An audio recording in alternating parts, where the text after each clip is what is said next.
Hello बच्चों, कैसे हैं आप लोग। लास्ट चैप्टर हमारा ख़त्म हो गया था। ये क्लास 3 का जो 5th चैप्टर है वो हम लोग स्टार्ट करने जा रहे हैं, द ह्यूमन बॉडी। ह्यूमन मतलब हम लोग हमारे बॉडी के बारे में हम लोग देखने जाएंगे कि हमारे बॉडी में क्या क्या है, कौन कौन से ऑर्गन्स है, कैसे काम करता है, क्या क्या हेल्प करता है हमारे बॉडी को काम करने में, उसके बारे में देखेंगे। तो यहाँ पे कुछ फर्स्ट पहले क्वेश्चन दिया हुआ है, जिसमें दिया हुआ है कि आपको बताना है कि ये जो भी हमारा बॉडी का पार्ट है, आपको बताना है कि वो कितने हैं। तो जैसे कि नोज़ है, फर्स्ट यहाँ पे नोज़ के बारे में दिया हुआ है। तो नोज़ कितने हैं, नाक कितना है हमारे बॉडी में, उसका नंबर लिख देना है। हाथ कितना है, उसका नंबर। पैर कितना है, कान, जो भी है उसके जो भी दिया हुआ है उसके जितने नंबर वो प्रेजेंट है वो आपको लिख देना है उस पर। ठीक है, तो अब हम स्टार्ट करेंगे ह्यूमन बॉडी के बारे में। तो हम लोग देखते हैं हमारा बॉडी जो है वो एक मशीन की तरह काम करता है। वो भी सेम मशीन है, बहुत सारे अलग अलग हिस्सा है, हाथ है, पैर है, हमारे बॉडी में अलग अलग इंटरनल ऑर्गन्स भी हैं। इंटरनल जैसे कि लंग्स है, हार्ट है, किडनी है, ये सारा भी है। तो ये सारा साथ में मिलके कुछ ना कुछ काम करते हैं एक मशीन की तरह। बहुत सारे पार्ट्स होते हैं जो कंबाइन होकर एक प्रॉपर अलग फंक्शन करते हैं। कुछ ऑर्गन्स मिल के एक काम करते हैं, कुछ ऑर्गन्स मिल के दूसरा काम करते हैं, अलग अलग काम करते हैं। तो इसी के बारे में देखेंगे कि वो कैसे काम करता है और हमारा बॉडी किस चीज़ से बना हुआ है, वो सारे ऑर्गन जो है वो प्रॉपर्ली काम कैसे करते हैं वो देखेंगे। तो हमारा बॉडी जो है वो एक बहुत ही छोटे से मैटर से बना है, जिसको हम लोग सेल बोलते हैं। ठीक है, इससे क्या होता है कि बहुत सारे सेल्स हैं हमारे बॉडी में, जो कि हमारा पूरा बॉडी बनाया हुआ है। मतलब कि सेल जो है हमारे बॉडी का बिल्डिंग ब्लॉक है। मतलब इसी से जैसे अगर कोई घर बनता है तो घर में जो ईंट होता है ना, ईंट, बहुत सारे ईंट को जोड़ जोड़ के एक बड़ा सा घर बनता है। सेम वैसे ही हमारा जो बॉडी है वो किस चीज़ से बना हुआ है, सेल और ईंट का काम करता है। मतलब बिल्डिंग ब्लॉक है जिससे पूरा हमारा बॉडी जो है बना हुआ है। तो हमारा बॉडी किस चीज़ से बना हुआ है, सेल से बना हुआ है। वो सेल है, बहुत सारे हैं। ठीक है, तो जब मतलब उसको ना अलग अलग चीज़ में डिवाइड किया गया कि ये सेल कौन को क्या बोलते हैं, इस सेल को क्या बोलते हैं। तो जैसे कि सेल जो है जब एक ग्रुप में कंबाइन हो, मतलब बहुत सारे सेल जो है एक साथ हो, तो उसको बोलते हैं टिश्यू। क्या बोलते हैं, टिश्यू। ठीक वैसे ही बहुत सारे टिश्यू अगर एक साथ हो तो क्या बोलेंगे, उसको ऑर्गन बोलेंगे। उससे ऑर्गन बन जाता है। वैसे ही जब बहुत सारे ऑर्गन एक साथ हो और एक साथ काम करें तो उसको क्या बोलेंगे, ऑर्गन सिस्टम बोलेंगे। मतलब कि एक जैसा सेल बहुत सारे मिल जाए, एक तरीके का टिश्यू बन जाएगा। सेम वैसे ही एक तरीके का टिश्यू मिल जाए और एक काम करे, सेम काम करे, तो उसको क्या बोलेंगे, ऑर्गन बन जाएगा, ऑर्गन बोलेंगे। वैसे ही एक जैसे ऑर्गन जो है वो मिल जाए, मतलब जो एक ही काम करे, एक ही काम को करने में हेल्प करे हमारे बॉडी को, उसको क्या बोलेंगे, ऑर्गन सिस्टम बोलेगा। और ये सारा मिल के क्या बन जाएगा, एक ऑर्गेनिज्म बन जाएगा, एक बॉडी बन जाएगा। तो यहाँ पर देखो लिखा हुआ भी है, पिक्चराइज भी किया हुआ है कि एक सेल है, फिर बहुत सारे छोटे छोटे सेल्स मिलके क्या बना दिया, टिश्यू बना दिया। फिर वैसे ही टिश्यूज जो है, बहुत सारे टिश्यूज से क्या बन गया, हमारे ऑर्गन बन गए। सिमिलर एक जैसे टिश्यू मिलके क्या बना दिया, हमारा ऑर्गन बना दिया। और ऑर्गन मिलके क्या बना, हमारा ऑर्गन सिस्टम बन गया। फिर ऑर्गन सिस्टम से एक हमारा ऑर्गेनिज्म बन जाता है। तो यहाँ पे लिखा हुआ भी है कि the human body is like a machine जैसा है। Just as a machine has many parts, जैसे मशीन में बहुत सारे पार्ट्स होते हैं, वैसे ही हमारे बॉडी में जो है बहुत सारे पार्ट्स है। The building block of our body are tiny cell. हमारे बॉडी का जो बिल्डिंग ब्लॉक है जिससे हमारे बॉडी बना है वो क्या है, छोटे छोटे सेल्स होते हैं। This cells join together to form tissue. ये सारे सेल एक साथ मिलकर क्या बनाते हैं, टिश्यू बनाते हैं। देखो बताया गया था ना कि सारे सेल्स मिलकर क्या बनाते हैं, टिश्यू बनाते हैं। सेम वैसे ही similar tissues join together to form organ. वैसे ही सिमिलर टिश्यू एक दूसरे से मिलकर क्या बनाते हैं, ऑर्गन बनाते हैं। और बहुत सारे ऑर्गन मिलकर क्या बनाते हैं, ऑर्गन सिस्टम बनाते हैं। ठीक है, तो हमारे बहुत सारे ऑर्गन्स हैं, जो बहुत सारे ऑर्गन्स मिलके अलग अलग फंक्शन करते हैं। कोई देखने में हेल्प करता है, कोई सांस लेने में हेल्प करता है, कोई बढ़ने में हेल्प करता है, कोई सुनने में हेल्प करता है, कोई खाने में हेल्प करता है। तो इन्हीं सब के बारे में देखेंगे, ऑर्गन सिस्टम के बारे में देखेंगे कि कैसे कौन सा सिस्टम है, कौन कौन से ऑर्गन है जो मिल के हमें हमारे कोई भी काम करने में हेल्प करता है। तो यहाँ पे अगर हम फर्स्ट ऑर्गन सिस्टम के बारे में अगर हम देखते हैं तो वो है हमारा स्केलेटल सिस्टम।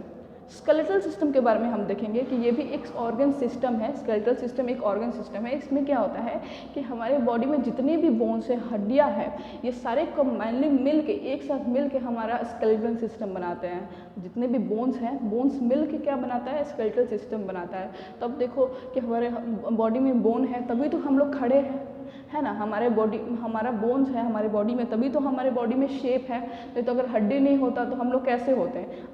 अगर सोचो कि किसी भी एनिमल के अंदर बोन्स ना हो, ठीक है, जैसे चिकन है, चिकन के अंदर बोन्स ना हो तो चिकन कैसा होगा।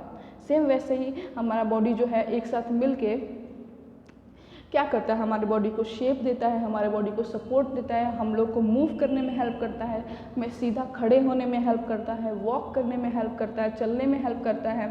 तो ये सब क्या है, ये सब किसकी वजह से होता है, बोन्स की वजह से होता है।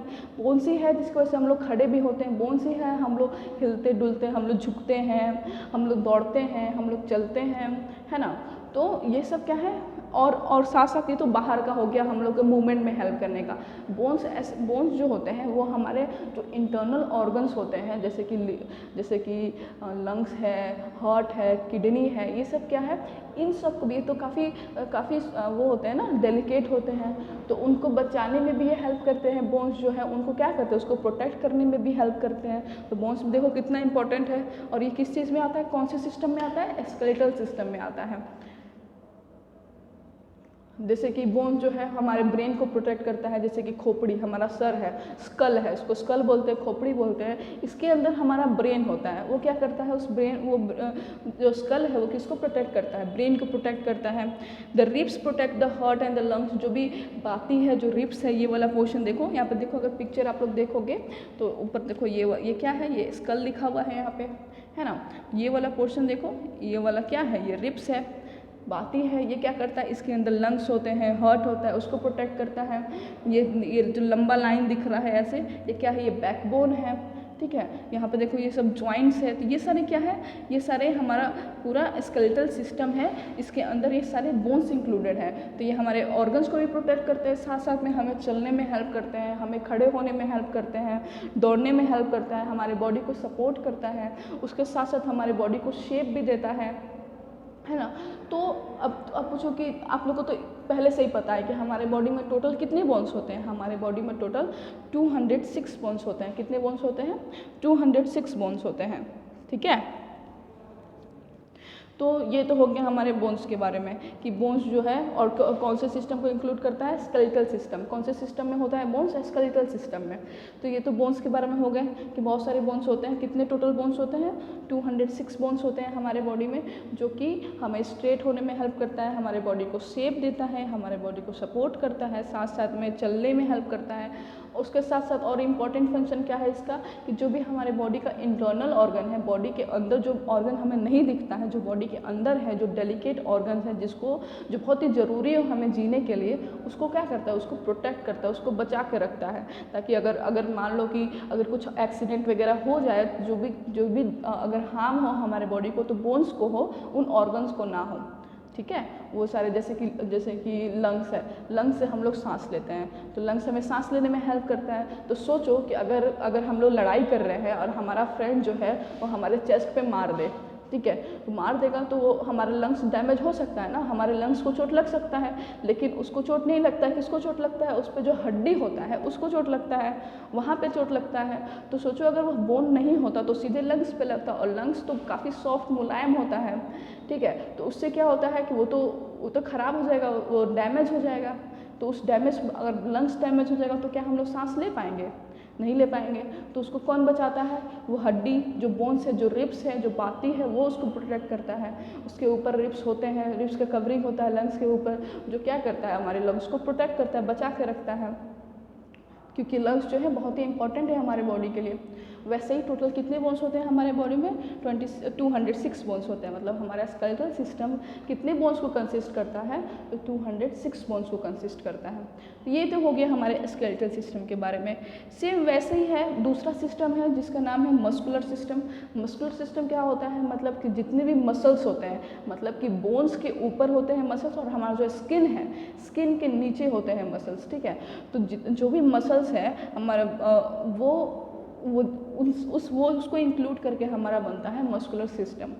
तो मसल्स क्या करता है, मसल्स हेल्प करता है हमारे बोन्स को मूव करने में, मसल्स जो है, हमारा बोन जो है काफ़ी हार्ड होता है, हार्ड होता ही है। अगर आप टच करके देखोगे बोन्स को तो काफ़ी टच से ही पता चल जाएगा कि वो बहुत ही हार्ड होता है। तो क्या हमारा हड्डी घूम सकता है? क्या नहीं घूमता है, वो टूट जाता है। तो उसको मूव करने में कौन हेल्प करता है? मसल्स हेल्प करते हैं। हमारे जो मसल्स हैं वो हमारे बोन्स को क्या करते हैं? मूव करने में हेल्प करते हैं।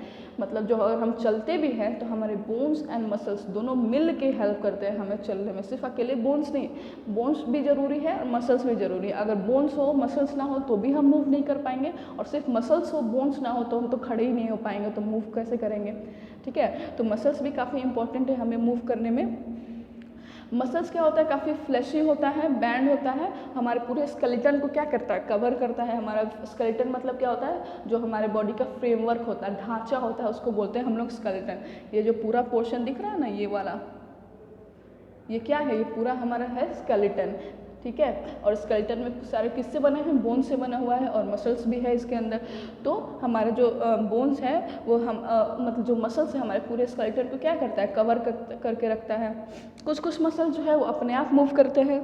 ठीक है, हम लोग कंट्रोल नहीं कर सकते। हम लोग सोचेंगे कि हम अपने मसल्स को कंट्रोल करें, तो हम लोग उसको कंट्रोल नहीं कर सकते। वो अपने आप होता है, वो इनवॉलंटरी होता है, मतलब हमारे इच्छा से नहीं चलता है, वो खुद ही अपना काम करता रहता है, वो अपने आप होता है, वर्क करता है। जैसे कि हमारा हार्ट का मसल्स है, ठीक है, तो जैसे कि हार्ट का मसल है और लंग्स का मसल है, ये क्या करते हैं कि अगर हम लोग सोचे कि हमारा हार्ट जो है जो काम कर रहा है और हम उसको रोक दें, तो क्या हम लोग रोक सकते हैं? क्या नहीं रोक सकते हैं। वैसे लंग्स के हम लोग सोचे कि उसको रोक दिया जाए तो नहीं रुकता है, वो अपने आप काम करता रहता है। तो कुछ मसल्स जो होते हैं जो खुद ही काम करते हैं, खुद से काम करते हैं, और कुछ मसल जो है जो कि वॉलंटरी होते हैं, जो हम लोग भी अपना कंट्रोल कर, जैसे कि अपने हाथ पैर का मसल्स है, हम लोग आराम से हाथ पैर मूव करा देते हैं ना, हमारे मसल्स को मूव करा सकते हैं, कर देते हैं। लेकिन जो बॉडी के अंदर जो ऑर्गन्स है उनमें जो मसल्स हैं वो सब क्या है? वो इनवॉलंटरी है, वो अपने आप मूव करते हैं, उसके ऊपर हमारा कंट्रोल नहीं होता। हम सोचे कि उसको कंट्रोल करें, उसको रोके या फिर अपने आप चलाए, उसको हम लोग अपने हिसाब से चलाएं, तो ये नहीं होता है। अगर हम लोग सोए भी रहते हैं ना तो भी वो अपना काम करते रहता है, जगह भी रहो तो भी अपना काम खुद से करता रहता है। तो ये तो हो गए हमारे मसल्स के बारे में, मस्कुलर सिस्टम के बारे में। तो हमने स्केलेटल सिस्टम के बारे में देखा और मस्कुलर सिस्टम के बारे में देखा। नेक्स्ट जो हमारा टॉपिक है वो है हमारा रेस्पिरेटरी सिस्टम। मतलब ये सिस्टम इंक्लूड करता है हमारे ब्रीदिंग को, जो भी हम सांस लेते हैं उसको इंक्लूड करता है। तो इस सिस्टम के बारे में हम लोग पढ़ेंगे नेक्स्ट वीडियो में। ठीक है, अभी जो भी आप लोग को बताया गया ह्यूमन बॉडी कैसे बना है, साथ साथ में हमारे ऑर्गन सिस्टम जिसके अंदर हम लोग स्केलेटल सिस्टम देखे और मस्कुलर सिस्टम के बारे में देखे, और जो रेस्पिरेटरी सिस्टम है वो हम पढ़ेंगे नेक्स्ट वीडियो में। कुछ भी अगर समझ में नहीं आया है तो आप लोग पूछ लेंगे, बुक रीडिंग करेंगे, कोई वर्ड या फिर कोई भी टॉपिक आपको समझ में नहीं आया है तो आप लोग पूछ लेंगे। ठीक है, थैंक यू।